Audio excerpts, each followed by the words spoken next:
Hello everyone. It's nice to meet you all. I'm Antoinette Calvadors from BIT 1 to 12 FSMA. And I'm here to share my understanding of the 4 phases of bacterial growth with you. Bacteria are unicellular organisms that tend to reproduce asexually by the means of binary fission. Bacterial growth is the increase in the number of bacterial cells rather than the increase in their cell size.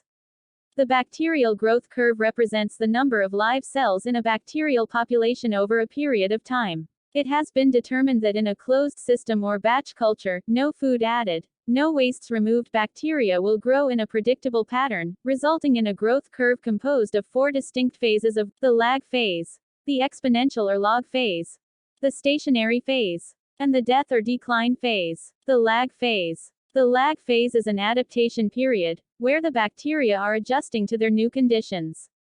The length of the lag phase can vary considerably, based on how different the conditions are from the conditions that the bacteria came from, as well as the condition of the bacterial cells themselves. In this phase, the bacteria does not reproduce but prepares itself for reproduction. The cells are active metabolically and keep increasing in size. The cells synthesize RNA, growth factors and other molecules required for cell division. The exponential or log phase. This is when cells divide by binary fission, and the doubling of each generation creates the exponential growth for which the phase is named. The log phase involves bacterial cell doubling, maintaining the cell constituent. This phase continues until nutrients deplete and toxic substances accumulate, resulting in slower growth. Researchers prefer this stage for experimental processes. Stationary phase. Stationary phase is the stage when growth ceases but cells remain metabolically active. Several physical and molecular changes take place during this stage that makes them interesting to explore. In this phase, the rate of growth of the cells becomes equal to its rate of death.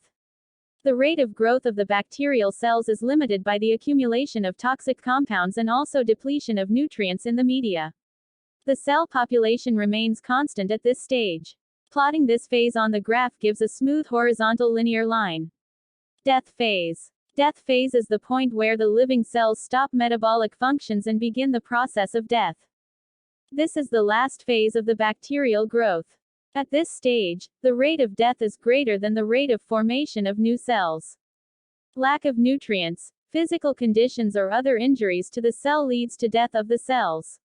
Why is it important to understand bacterial growth? The knowledge of growth in a bacterial population helps researchers control and predict their proliferation in a specific situation. Moreover, understanding the proper nutrient and environmental conditions, and that's all.